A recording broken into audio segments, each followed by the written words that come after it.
What's up, guys? First and foremost, I'd like to apologize for not being there tonight in person. My flight was scheduled to get back at 4 p.m. I was really looking forward to being there and talking to all you guys and answering all your questions, but the airport really just screwed me over. I don't land until 9:30 now. I'm stuck in the DFW airport on a 3.5, 4 hour layover. However, I really hope that this is not put in to question my passion for this fraternity and for philanthropy as well. If in case any of you guys don't know me, my name's Christian. I'm a junior now. This is my third full year in SIGEP. 2 years ago, I actually served in this position, and so I know a little bit about what to do, and hopefully I can help implement that. 2 years ago, like I said, I served it as the Vice President of Philanthropy, and during my time, I learned a lot of irreplaceable information about my job as well as the fraternity as a whole. Whether you consider my time served as a major, minor success, or just the bare minimum, it doesn't matter. I can assure you a lot will change if I do get reelected. This is due to some hard truths that I've kind of come to terms with about our chapter over the years. I believe that the biggest flaw within our chapter when it comes to the area of philanthropy specifically is simply the lack of effort. We are extremely top-heavy in the sense that there was just a handful of guys who will put forth maximum effort and quite literally carry this chapter.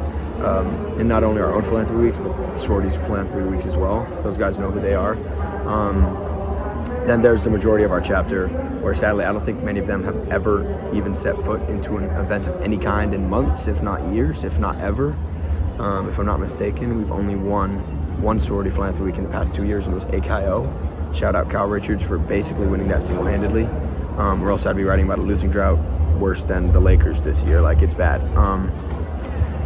So I think that it kind of boils down to our lack of ability to win the top sororities philanthropy weeks. I don't know how we could be able to call ourselves top house, call ourselves, the best fraternity on campus, best fraternity on the row, when we can't win and show up to our counterparts philanthropy weeks. How do we expect them to donate to our causes and raise money for us when they see the same 20 to 30 guys showing up to their events? This is essentially what my number one goal and plan would be for in my tenure as philanthropy chair if I'm lucky enough to get reelected, and that's to get our attendance up. Through a series of requirements for members of this chapter, as well as incentives, I expect to see us not only increasing our numbers at events for each house on the row, including our own, but perhaps even winning some weeks, hopefully.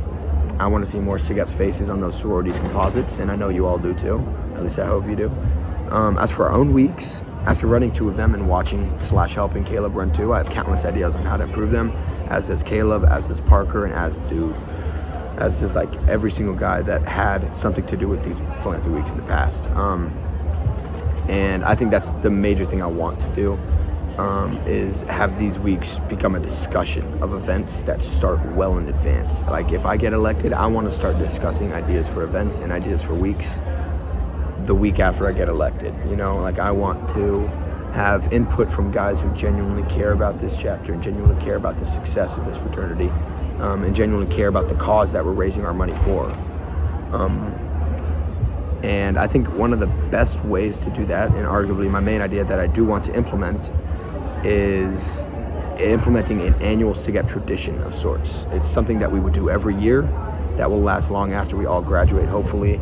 Something that sororities knowingly look forward to participating in or purchasing, whether that is the SIGEP Sexy Calendar from years past or something else entirely. Like I said, I'm very open to new ideas. I think that'll seriously help the reputation around our weeks by having something that every single sorority will know we are doing year in, year out, same time every year, something consistent and something that is successful. Lastly, I'd like to address our BMS. I remember when I rushed and applied for BMS, it seemed to be a bigger deal than it is now. I remember being honestly intimidated and very nervous for my interview. I remember how much I cared, and every other guy that applied cared as well. I want to bring that level of seriousness back to the scholarship, that level of stature, that quite frankly I failed to do so my first time around in this position. I was also blessed to win the BMS scholarship as a freshman, so I tend to think that I at least am somewhat familiar with the qualifications of what a balanced man needs to portray, what a balanced man needs to show. And then the last thing about BMS is the timeline, and I know that the Nationals has requested, as well as our exec board currently has requested, that it is opened up to people, not just in SIGEP, not just rushing SIGEP, but to everybody, and that it also get done prior to our rush, and that it can be fully completed before our rush process begins. So that's another big goal of mine. So I hope that these ideas that I brought up make sense to you all, and that you can understand and appreciate where I'm coming from. I always have and always will hold philanthropy near and dear to my heart, and I would be honored to serve this chapter as its vice president of philanthropy again. I promise you won't regret it. Thank you guys for your time. I do have a couple of questions from Caleb now that he texted me. I haven't looked at them yet, so these will be my genuine reactions. First one is a couple of event ideas. Yeah, so a big one that we wanted to do this year was a haunted house, but I think that that is a fantastic idea, especially if we want to do it as one of, if not our only annual tradition. I think every fall semester, philanthropy weeks, we could try and, hold them sometime in October, maybe late September, anytime in the fall. It's kind of spooky season, whatever. I think we could get away with doing that. A second thing is something that we have also talked about a lot, and I really look forward to doing my best to make it happen, and that is to get a junkyard car and to charge people to basically let anger out on it and to let loose and to destroy the car for money. Of course, obviously waivers would be involved and it would be a big safety concern, but as long as we make sure there's no liabilities, that's a very possible and plausible idea. There was also one where I wanted to do a life-size board game type of thing. So an example, we could do Game of Life. Game of Life is a great video board game. Everybody knows it. Everybody knows how to play it. But we could do something where it's a life-size version. And obviously there's an entry fee and you come in, but there's prizes at the end based off how you roll the dice in your life. There's different spots, there's different stations. We're set up at different places. We are the people that make them draw the career cards. We are the people that give them their kids. We are the board game kind of, people itself.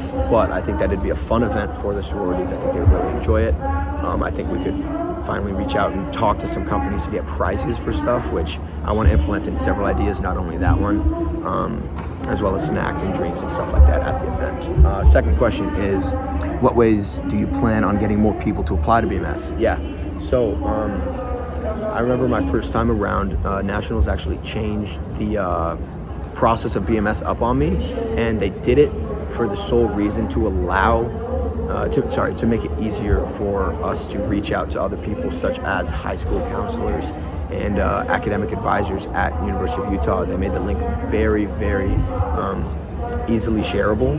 And so I think that would be my main target, would be high school counselors of nearby high schools, that have a lot of kids coming to University of Utah in the incoming year. And actually when I did do it, we got a couple of kids coming to the U that weren't yet enrolled that were applying. So I thought that was interesting that worked. But definitely University of Utah academic advisors, because I think, or the registrar's office or something like that, the people who handle scholarships and know kids that need scholarships. I think that'd be a great idea to reach out to them.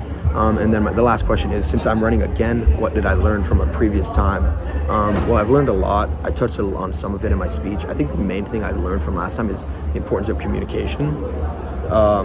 Make it direct, make it fluent, easy to comprehend, easy to understand, and easy to relate to other people. Because the way that the system overall works is that it comes from me to my board, from the board to the nominees, from the nominees to the sororities. And I think a long thing that, gets sent around and kind of gets, get the telephone game happen too, I think it can really mess some stuff up.